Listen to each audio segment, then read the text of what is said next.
Guys, kita bahas lagi cerita-cerita horor di sekitar kita. Ini adalah episode ke-10 di cerita horor Hantu Itu Nyata. Sebelum kita ke ceritanya, jangan lupa share video ini, like, komen, dan subscribe. Langsung saja, ini dia kisahnya. Santet, Teluh, dan Guna-Guna. Fatimah ini orangnya cantik, tubuhnya mungil, kulitnya putih, rambutnya panjang dan tebal. Ia mempunyai senyum yang manis sekali dengan lesung pipit di kedua pipinya. Sebagai gadis yang cantik dan tidak sombong, tentu saja Fatimah banyak disukai oleh kaum Adam. Ditambah lagi karakternya yang tidak pernah pilih-pilih teman, membuat orang mudah jatuh hati padanya. Begitu banyak lelaki yang ingin menjadikan Fatimah sebagai pacar, namun banyak juga yang ditolak. Meskipun Fatimah sering menolak dengan cara yang halus, tetap saja yang namanya perasaan kalau sudah ditolak, ya sakit hati jadinya. Peristiwa inilah yang menjadi penyebab kisah tragis yang dihadapi oleh sepupuku tersebut. Suatu malam, sesudah sholat maghrib, Fatimah pergi ke WC hendak buang air kecil. Setelah keluar dari WC, ia merasakan ada yang aneh dengan kepalanya. Fatimah merasa ada yang menarik kepalanya ke samping secara paksa. Rasanya sakit sekali. Ia pun tak bisa menggerakkan kepalanya. Fatimah segera memanggil ibunya dan memberitahukan apa yang terjadi. Namun ibunya mengira barangkali hanya salah urat biasa. Fatimah pun disuruh berbaring saja di dalam kamar. Namun lama-lama Fatimah merasa semakin aneh saja. Kepalanya semakin tertarik dan tubuhnya tak bisa digerakkan, seperti ada yang menindih tubuhnya.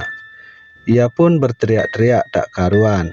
Ayah tirinya Fatimah, yang kebetulan merupakan orang rajin beribadah dan sering mendapat penglihatan akan hal-hal gaib, mengetahui bahwa yang dialami Fatimah diakibatkan oleh ilmu hitam yang sangat jahat.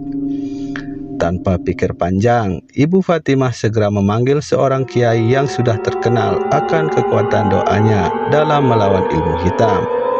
Sebut saja namanya Kiai Husein.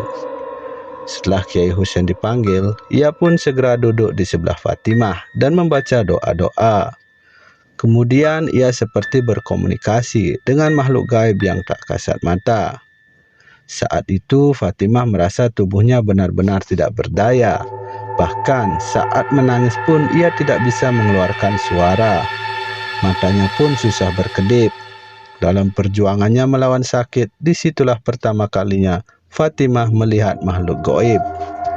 Ia melihat ada dua sosok makhluk besar berbulu hitam lebat, hampir seperti gorila. Akan tetapi wajahnya berbeda, seperti binatang, tapi ia tak tahu binatang apa. Mata makhluk itu berwarna merah menyala. Kedua makhluk itu masing-masing berada di sisi kanan dan kiri Fatimah. Keduanya yang menahan tubuhnya sehingga tak mampu bergerak. Sedangkan di bagian kepalanya adalah sosok makhluk dengan ciri-ciri seperti kuntilanak, berbaju putih dan rambut panjang yang kusut serta acak-acakan. Kuntilanak inilah yang menarik kepala Fatimah dan mencekik lehernya, sehingga Fatimah sulit bernapas.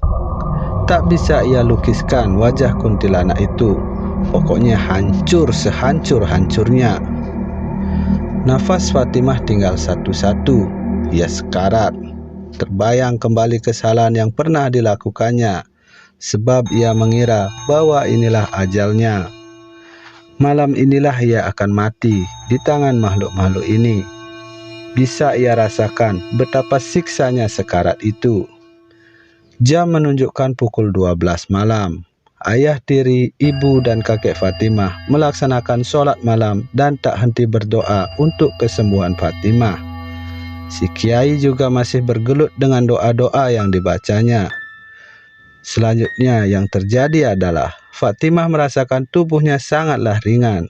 Semua kesakitan seperti lenyap perlahan-lahan. Matanya terasa berat. Kemudian Fatimah tak sadarkan diri. Fatimah terbangun ketika mendengar suara azan subuh. Ia melihat ibunya sedang membaca Al-Quran di sampingnya. Kemudian Fatimah pun tertidur lagi dan terbangun ketika hari sudah siang.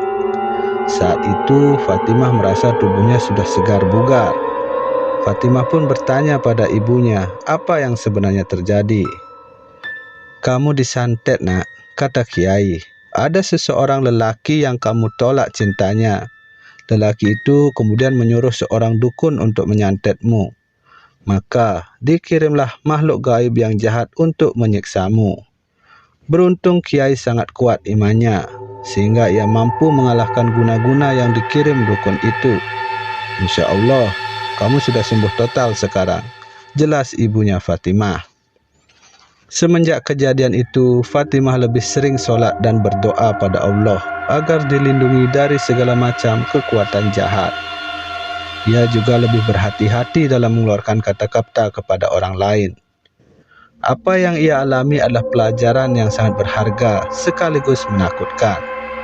Begitulah ceritanya kepadaku. Bagi yang punya cerita horor, silakan komen di bawah. Yang ingin ceritanya dibagikan, DM aja ke Instagram. Hantu itu nyata, guys.